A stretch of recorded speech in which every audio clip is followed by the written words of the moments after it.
You have to look at yourself. That's right. Because most of the behavior that happens because people copy. It's monkey see, monkey do in a lot of ways, right? Like what is the key to being a good parent at the end of the day? It's being present.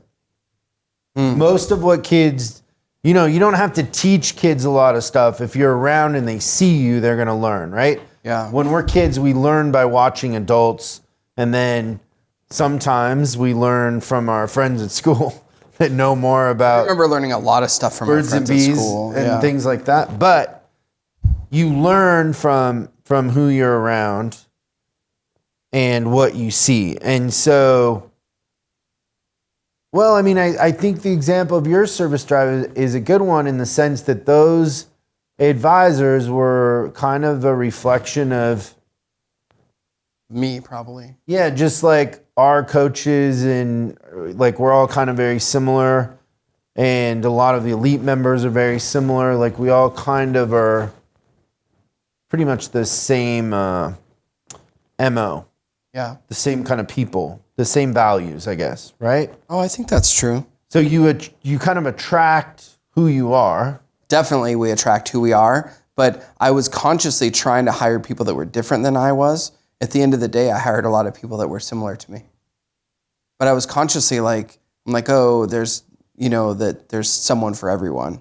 What you're saying is they came from different vocations. Yeah, different walks of life. So a lot of times the leader or manager that would be saying like, hey, my people aren't motivated, do you think that there's a chance that person shows up a little late, shows up a little unprepared, isn't exactly putting in the best day of work, getting involved, their presence isn't felt everywhere? Is that possible? Yeah, so the thing I wrote down in relation to that was speed of the leader, speed of the team kind of thing. Yeah. Yeah. And so what sort of things did you do as a manager to make sure your presence was felt? I was always on the drive. When I was in my office and it had been too long, I was like, oh no, I'm missing something. So getting out there and constantly talking to people and with customers was super light. You got to remember too, when you're in the same place for 14 years, everybody that comes in the door. So I was trying to convey to my people that the joking around and building relationships and everything like that. So that part of it was a lead by example. And then on the backside, we were really looking at the activities. We did a lot of goal setting and talking about results, and everybody was, you got to remember too, we had a store that was really involved in the comp. So we were constantly talking about that. I remember having everybody. Explain to everybody what the comp is. So it was that's the thing that we have as part of our coaching program that essentially pits stores against stores of like-branded, brands from around the country. The advisors compete, and then the stores are graded based on the performance of the advisors. So I remember all the time having people in my office. Oh, that's another thing too. My office, I moved onto the drive as opposed to being in the waiting room. That was another huge thing that was a big difference. So my that's office, big, though. Yeah, my office overlooked the drive, and then I could look to my left and see the shop. So I had a bird's eye view of both sides. That was probably a game changer as far as that goes, because the other office that was supposed to be the manager's office was empty. The only time people went in there was to mark the board. So trying to do that, but I remember everybody was all in. It was a big team thing. We were trying to win as a team. Yeah, I just remember you being out and about. I remember you being in the shop a lot. Oh, I talked to the technicians all the time. I also remember when we would walk through the shop together, the enthusiasm from the technicians and your rapport with them was evident, that there was a team atmosphere, and they were, you were doing advanced calculus in a sense with the way you were doing instant inspection and all that. The willingness the techs had to do things was not normal, in the sense that you had logistical issues with the building, but they were still very willing.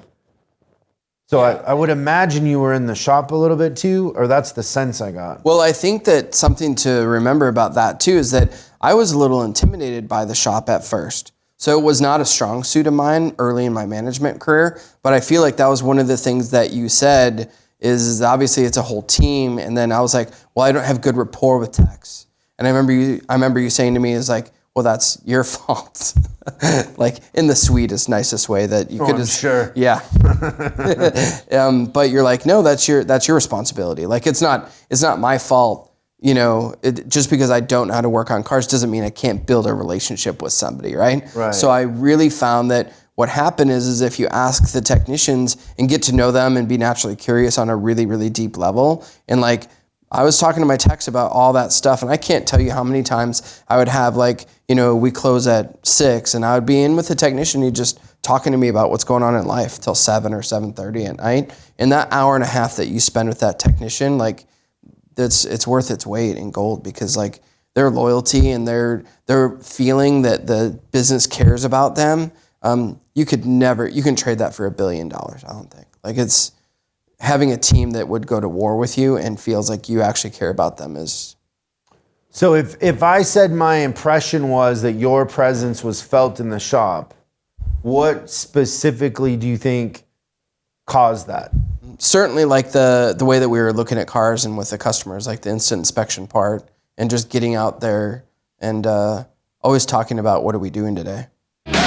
Thanks so much for watching this clip of Service Driving Revolution. We're uploading new stuff every day, so make sure you subscribe and click the bell icon so you don't miss out. If you have a question you'd like us to answer on the show, call 8333-ASK-SDR and we'll answer your question on the show. That's 8333-ASK-SDR. For special deals on our books and training, head over to offers.chriscollinsinc.com. Now that's offers.chriscollinsinc.com. I'm Chris Collins, and I'll see you in the next video.